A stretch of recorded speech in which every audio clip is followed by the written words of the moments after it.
I host another podcast called Love and Abuse, which is fortunately and unfortunately very popular. And the reason I say unfortunately is because there are a lot of people in difficult relationships, and that really gets to me. So I came up with that show, and I really do hope that you get something from it. If you're dealing with any type of difficult relationship, head over to loveandabuse.com if you need to listen to a show on navigating the difficult relationship. Welcome to The Overwhelmed Brain, where you'll learn to make decisions that are right for you so that you can create the life you want now.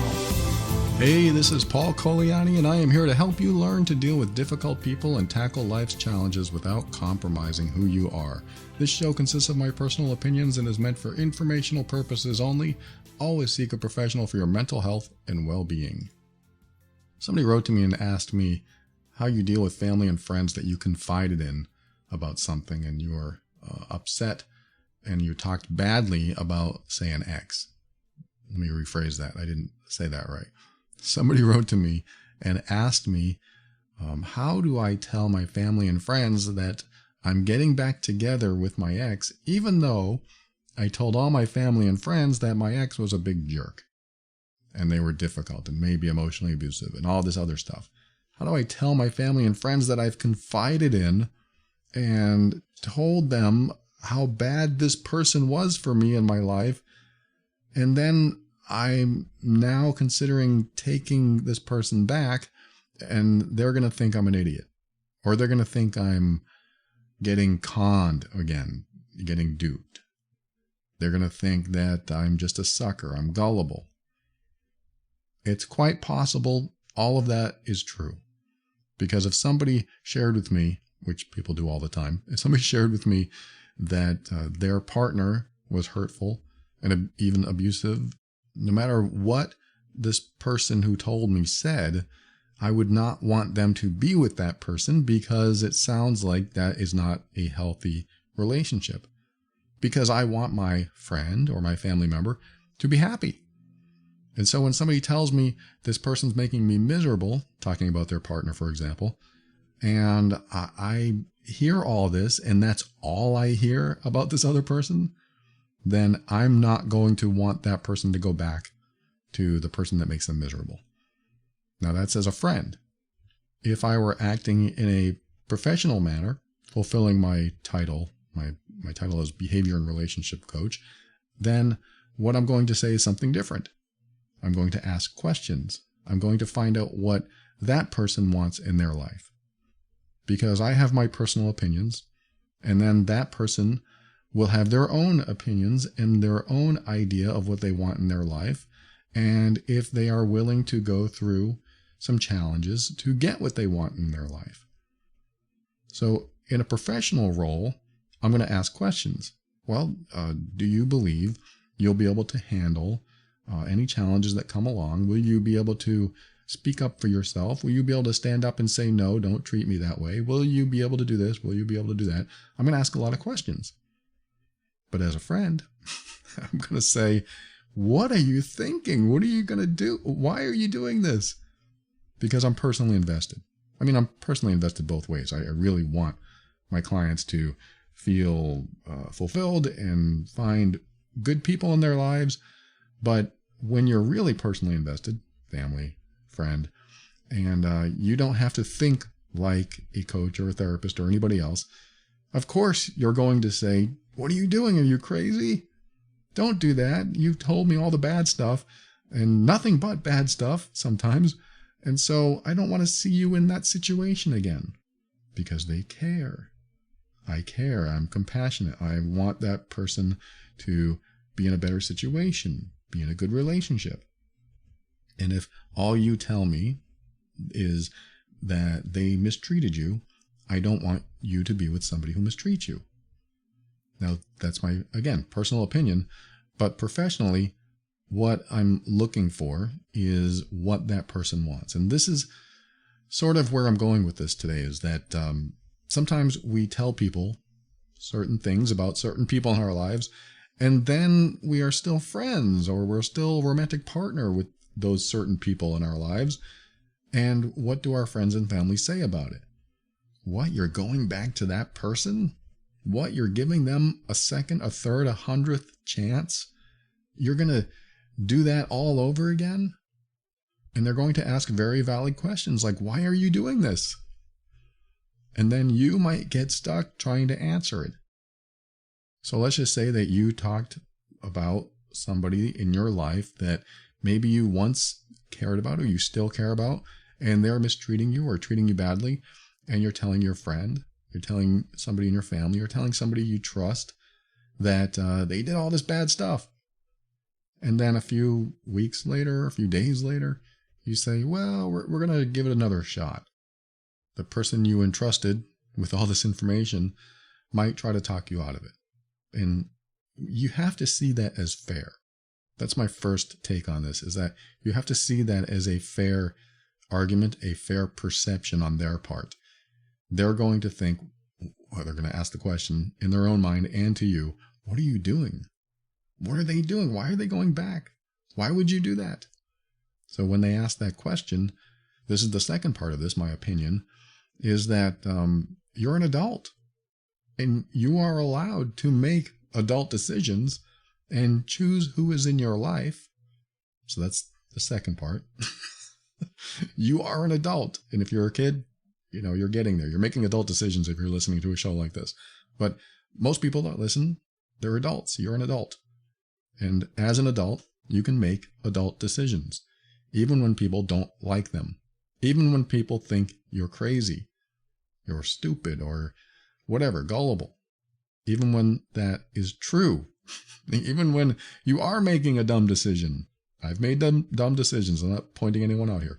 I'm just saying, when you're making a decision, you're making a decision from an adult standpoint.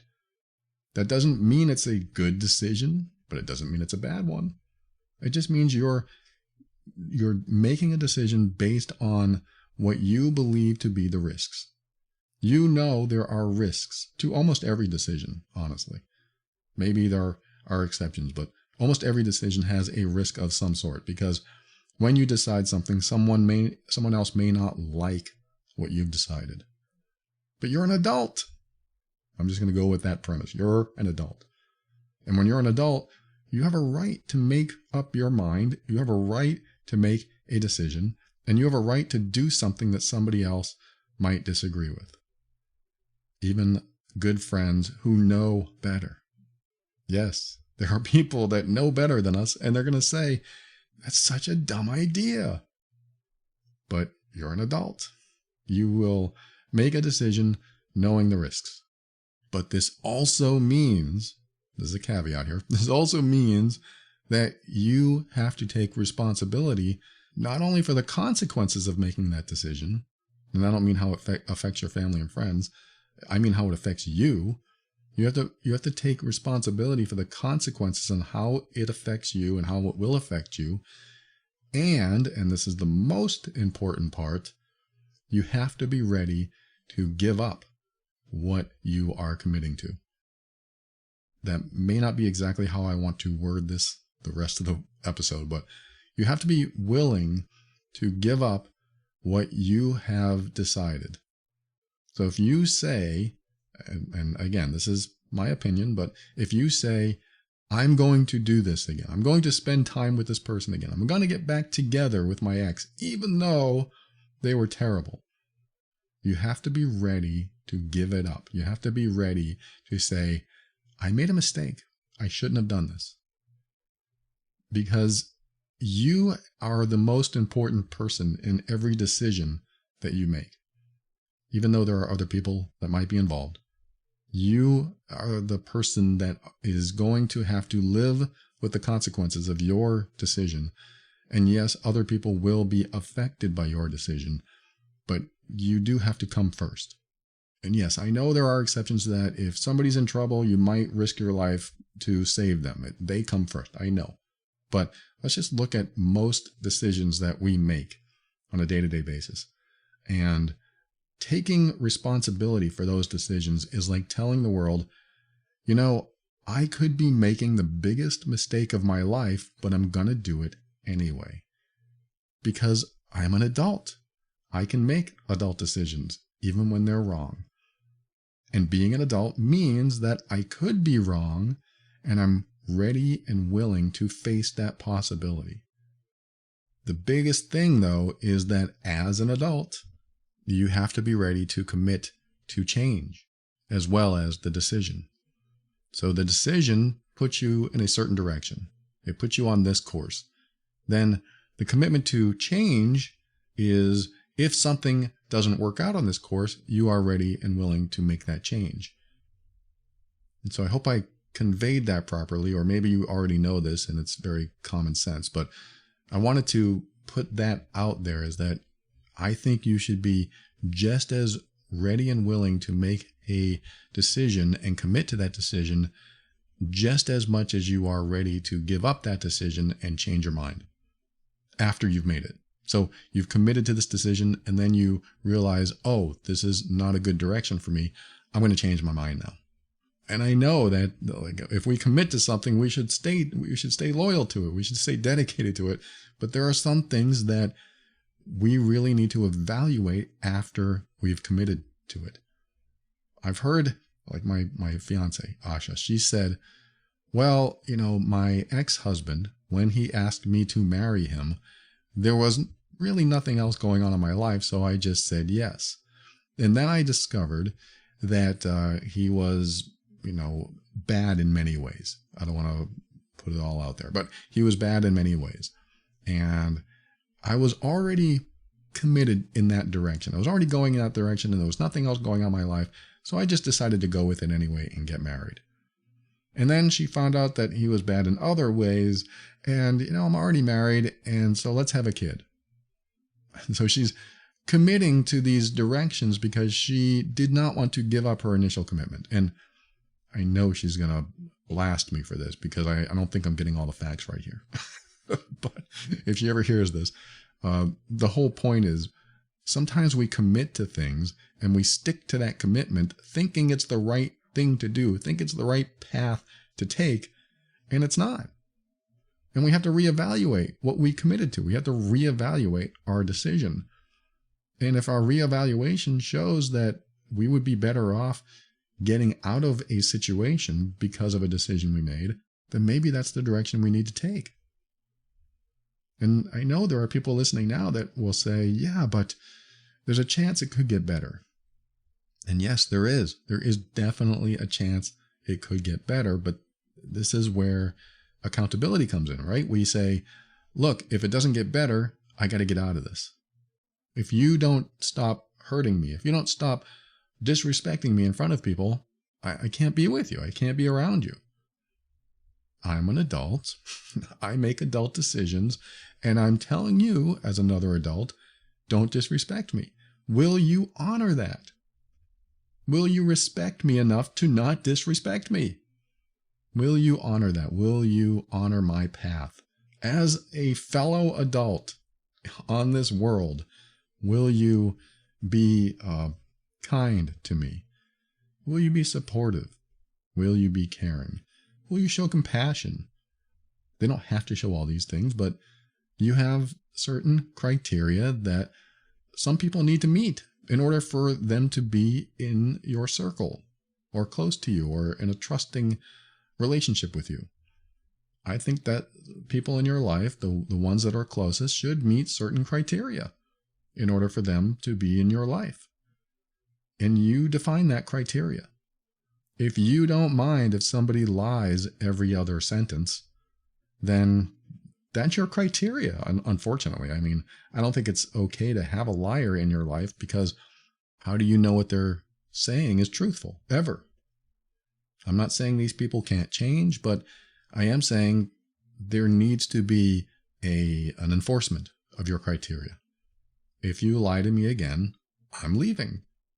Like, that would be my enforcement. It doesn't have to be your enforcement, but my enforcement is more strict.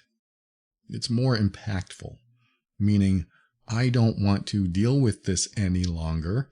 So if you don't stop, I won't have to deal with it any longer because I'll leave. It's easy for me.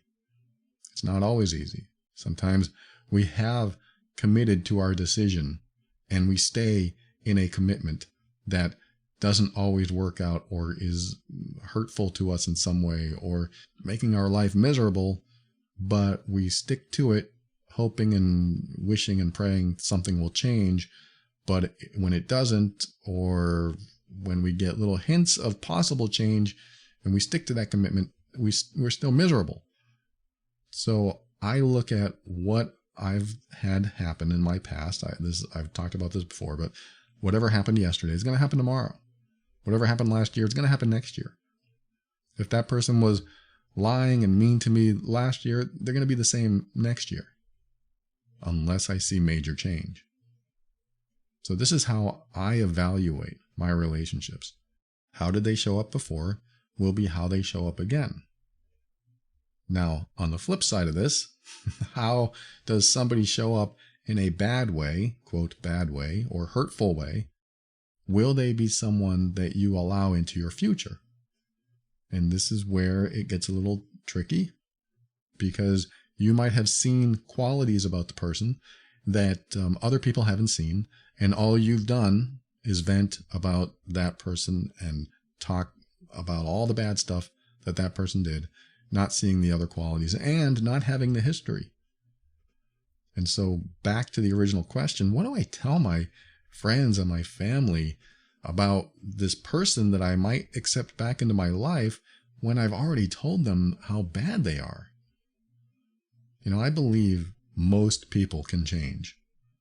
Some diagnosable people, narcissism, antisocial personality disorder, they probably can't change. I hope they can, but I've yet to see it happen. But it could be possible, but I've not seen it. So unless they're diagnosable, I think most people can change. I think most people can understand what they're doing might be hurtful or harmful or ethically wrong or morally wrong.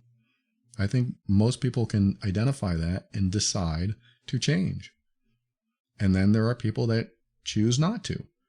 And they want to stay righteous, or they want to continue doing what they're doing or being who they are and continue hurting others or bowling over others regardless of what that other person feels.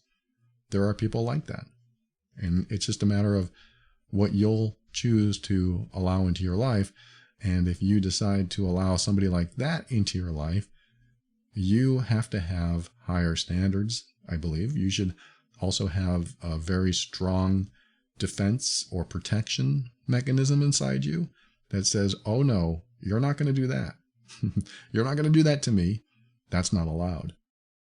Those are your personal boundaries. Your personal boundaries are what you will and won't accept in your life. So when you have somebody that you either have no choice that they're in your life, or you do have a choice, but they are showing up in perhaps toxic ways or hurtful ways or just ways that you don't like, it's important to access that adult in you, not that you're not, but access that person that will take control and say, no, this is unacceptable. That's how I look at it. I read a book a long time ago. It's called I'm Okay, You're Okay. It's about something they call, I think it's transactional analysis. And from what I recall, I believe it's about the transactions that we have between ourselves and others. So if I'm having a transaction with you, some sort of communication, hey, how are you? I'm doing great. There's a transaction. And so, again, I might be getting some of this wrong, but from what I got from the book, there were 3 aspects of the self that we can communicate with others from. And one of those aspects is the adult aspect. One is the parent, and one is the child. So as the child, what is that? That might be all of our emotional triggers. All the things that triggered us, or we learned to get triggered from when we were younger, that's really the stuff that we have trouble controlling, and our child takes over. It's like getting really angry or having a temper tantrum. That's probably the child aspect of you. Or if you're really afraid of something that maybe you shouldn't be afraid of, like somebody yelling, most people that yell, maybe we shouldn't be afraid of them. There are some people that we could fear, but sometimes we have these unreasonable fears that come up. And when they come up, it could be the child aspect inside. Well, it usually is. It usually is the child aspect inside of you, like an inner child, that hasn't processed some old trauma, some old fears, and became emotionally triggered by those things. And when you are carrying around these emotional triggers, every time you have a reaction or you get triggered, it's usually something you haven't processed or healed from in childhood, or something really dramatic that happened later, but it's usually in childhood because that's where all the imprinting takes place, where you learn everything. You're learning everything consciously and unconsciously. So a lot of our all of our behaviors stem from childhood, and a lot of them can be improved upon and changed over the years. But usually when it's something deep and we have some sort of reaction, and sometimes an unreasonable reaction, then it can be pinpointed to childhood regarding something that we have not processed yet or faced in some way that we need to heal or whatever. So the three aspects, the parent, the child, and the adult. The parent is the one that needs to take charge and has to discipline and might step in if somebody is being unreasonable, and you have to say, look, that's wrong. You can't do that. Because the parent is the discipline. The parent is the authority. It's the authority figure. And I might get, again, some of this wrong, so I apologize for those who are experts in transactional analysis. And I don't even know if anybody is an expert in transactional analysis anymore, but this is what they talked about in the 70s. So the parent steps in and takes charge like a parent would. You can't do that to my child. Meaning, you can't do that to me. Now, the adult is very similar to the parent, because the adult will step in and say, I got this. I'll take care of this. I'm the reasonable one. I'm the rational one. I'm going to do the following. I'm going to say the following because that's what needs to be done. I'm the adult. I'm making adult decisions. I'm not acting from the child. And come to think of it, I think it's more likely that we're acting as a parent when we're honoring ourselves, because we are parenting ourselves. We're parenting our child, saying, this is how it's done. So there's some crossover here, but I look at it as stepping into my adult self and handling a situation. If that person doesn't handle the situation in a healthy way, or if they handle it in a toxic way, or if they're putting me in harm's way, emotionally harmful as well, then I might have to step into my adult role and say, I'm sorry, you can't do that. And the parenting role that I might play is, if you ever do that again, there'll be consequences. So that's where the crisscross can come in. You can have an adult that says, these are the rules, and then you can have a parent that enforces the rules. And this is if you want to. I'm only giving you a thought. I'm giving you an idea of how to think differently. Because I tell you what, when I'm in my child state, my inner child kicks in, and I'm having a reaction, I'm being triggered, and sometimes it's very hard to control that trigger, then I want my inner parent or my inner adult to step in and say, whoa, you don't need to go there. Everything's going to be okay. We got this. We'll take care of this. That doesn't mean you're walking around as three different people. It just means that there are parts of you that you can activate. And, I have to be careful here because I don't want to split you up into parts. There are people that say, hey, we have all these parts. And then there are people that say, no, we're fully integrated human beings. But I think it's important to remember that there are parts of us, here I go splitting you, there are parts of us that if we know they're there, we'll step in, and those parts are part of the integrated totality of who we are. So it's like a pie. You have 8 slices to a pie. Each part of the pie is the pie too. We are all part of all these different parts of us. It's like when you're with your partner, you're a different person than when you're talking to the cop who pulled you over. Well, maybe, but for the most part, most people are different with their partner or someone they care about, someone they love in their family, someone else that they really trust. They are different with that person than they are with other people, which shows that we are capable of accessing these parts. Now, the whole trick is, and this is, let me just wrap this up. The whole trick is, the whole idea behind everything I'm saying is that when you're aware that your inner child, the child part of you, is running the show, then you can step in as the adult. You can step in as that loving, compassionate, caring parent that will say, I'm here to take care of you. And you can be the adult that steps in and takes charge and doesn't show the fear a child would, but takes control. I got this. I like those words. I use those words myself. I got this. I will take care of this for you. I know you're scared. Or I know you've told all your friends that he's a jerk. And now you're going back to that guy. But as the adult, I'll take care of this. I can make my own decisions. That's what the adult in me would say. I can make my own decisions. I've made bad decisions before, and I'm going to make them again. And maybe this is a bad decision, but I'll deal with it if it is. And someone who respects you and loves you is going to look at you and say, it sounds like you got it under control. Now, that doesn't mean everyone's going to understand. And that doesn't mean if somebody says, well, you're crazy, they don't love you or respect you. That's not what that means at all. It just means that someone is listening to you because you're taking charge. Someone is looking at you saying, I got this, I'm owning it. And if there's a mistake, if there's a problem, I'll disown it. I'll change my mind. And I'm ready to do that too. And what we can do is keep these resources with us at all times. We can use that inner adult. We can use that inner parent. Here I am bringing transactional analysis back into the spotlight. But I found it useful in my life in certain ways. And we can get into all kinds of stuff with parts and stuff like that. Some people call them archetypes. But there are different ways we can handle situations. We just have to remember that we don't always have to be ourselves in that situation. And the only thing that means is that sometimes we default to who we always are in specific circumstances. If you see something that scares you, your default might be to stay afraid. And you're not going to be brave, or you're not going to be unafraid until what scares you goes away. That might be a default way to be, when in reality we could look at it in a different way if we choose to. I'm not saying it's always a choice, and I'm not saying it's easy, but you do have the ability to say, well, let me look at this rationally. Let me look at this reasonably. Let me take control here.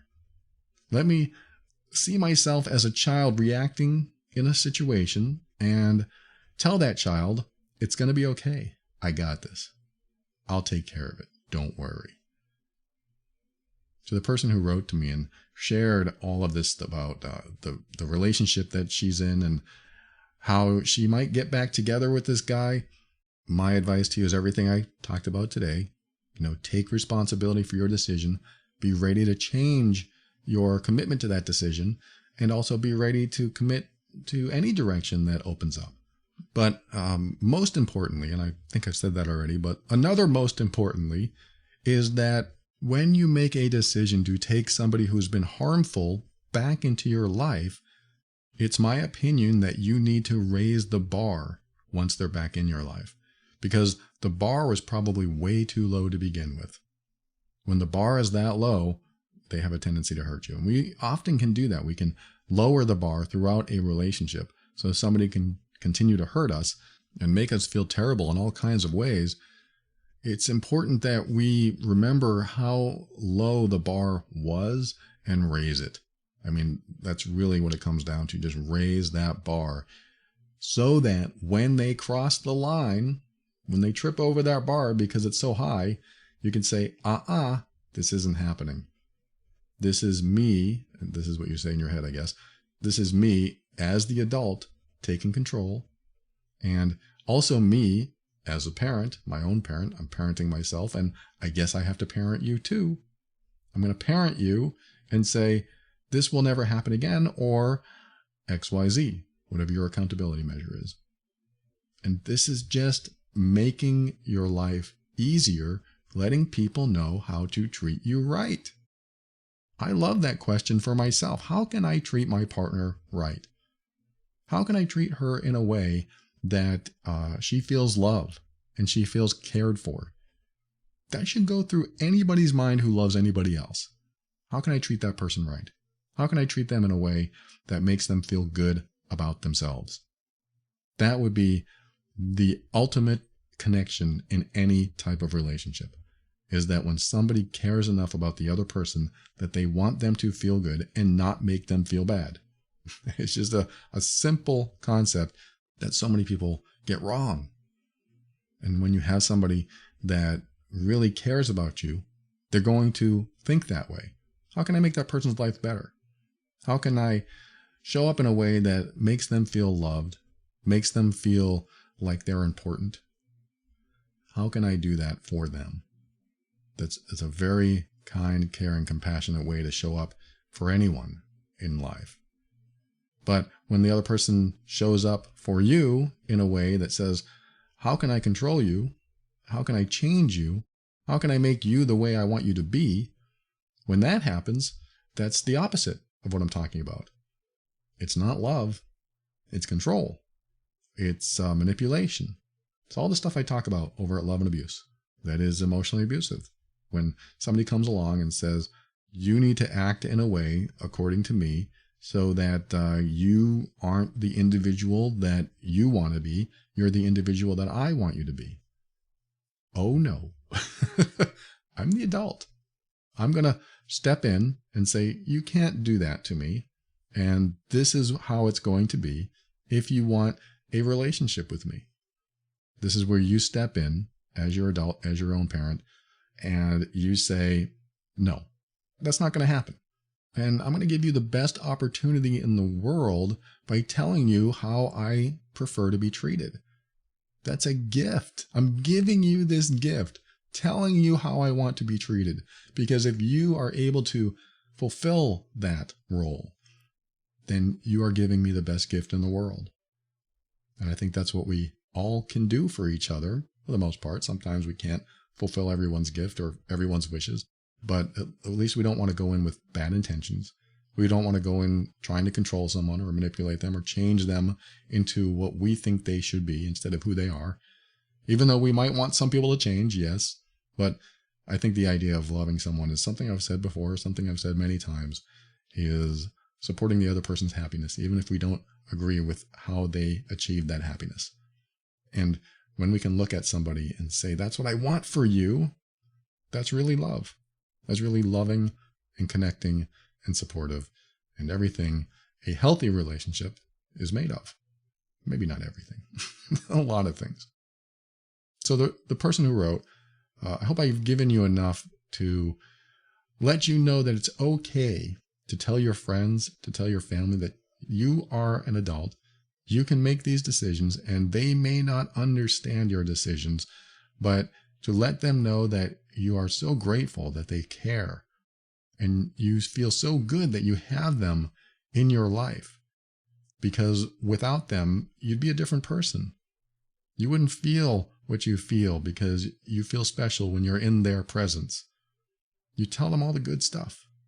And you are so grateful they care enough to keep you out of harm's way, and that you are also very aware that you could be putting yourself back in harm's way, but you'll handle it.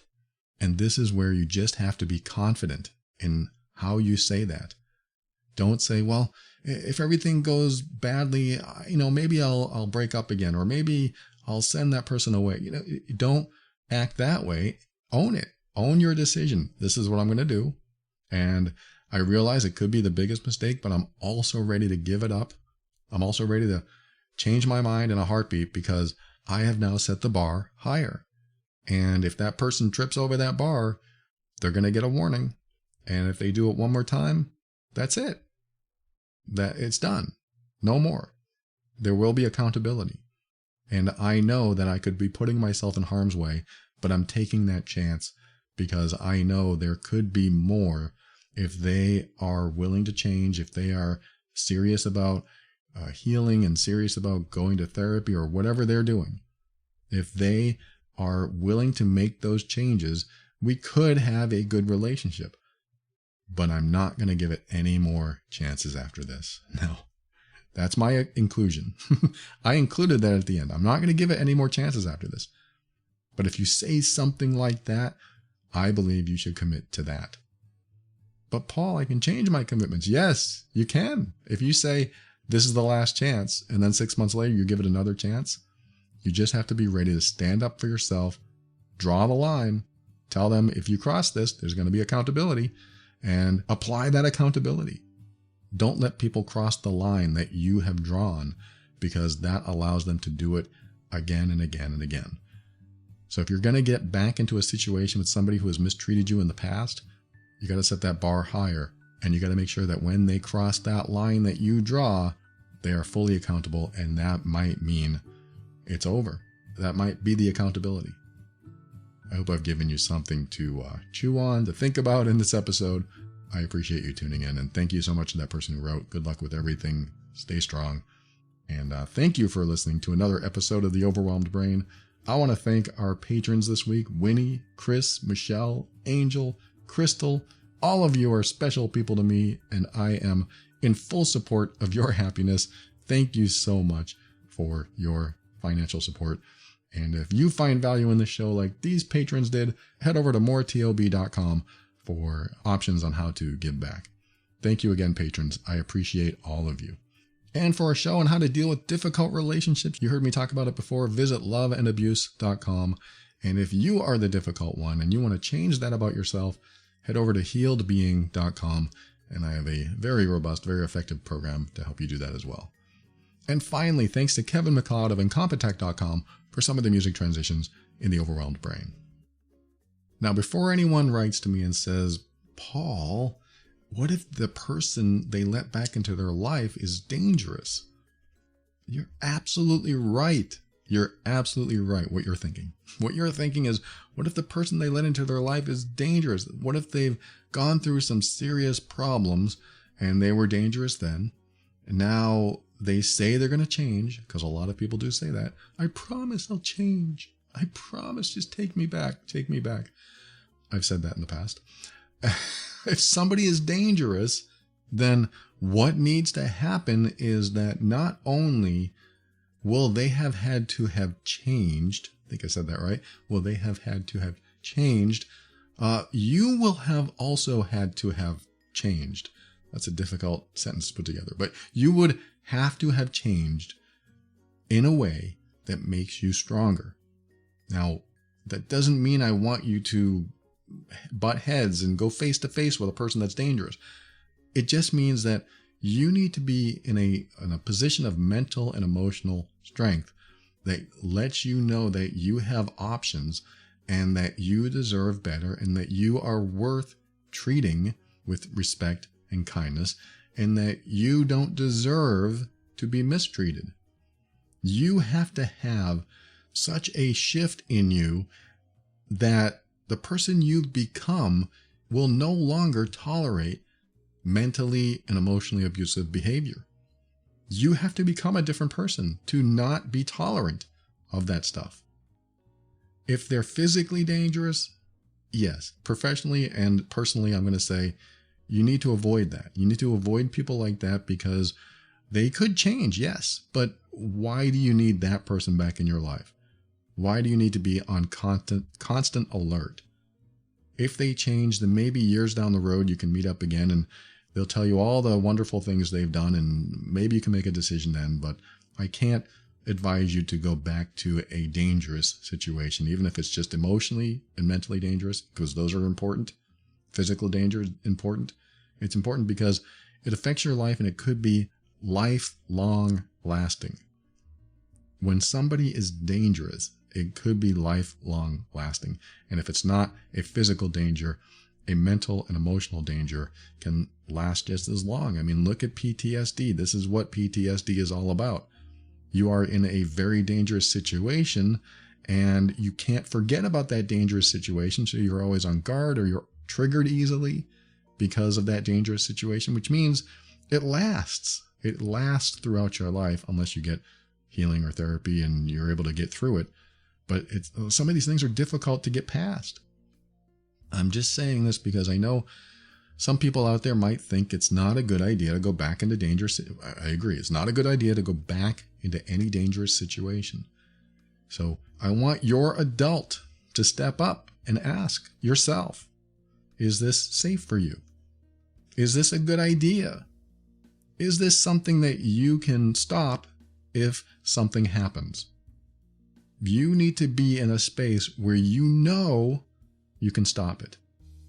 So whatever you think might happen, because it may have happened in the past, or maybe it could get worse, you need to have that adult step in to ask you the question, are you willing to stop this if it goes too far? And then you ask yourself, are you capable of doing that? So I want to be very careful. I want to be very clear that I'm not asking or telling or saying that anyone should ever get into or back into a dangerous situation. That's not it at all. I'm just saying that sometimes we make decisions that will sound crazy to other people. And we think that we can maybe get into another situation or in a relationship with that person again and be okay because we're a different person. And that's what needs to happen. You need to become a different person in order for you to get in a position like that again. Because if you're the same person you were, you will tolerate more bad behavior. That's my final words. I hope that makes sense. I hope it's hitting where it needs to hit, because that's the most important part. I hope you didn't tune out before you heard this. I hope you got to the part that is all about how I want you to be able to make choices in your life and feel like you can make those choices when they're needed, because your mental, emotional, and sometimes your physical health depends on it. And you need to value yourself so much that you'll never allow someone to mistreat you like that again. I appreciate you. Always keep an open mind. That's how you step into your power so that you can create the life you want. Always take steps to grow and evolve. You are powerful beyond measure. And above all, and this is something I absolutely know to be true about you, you are amazing.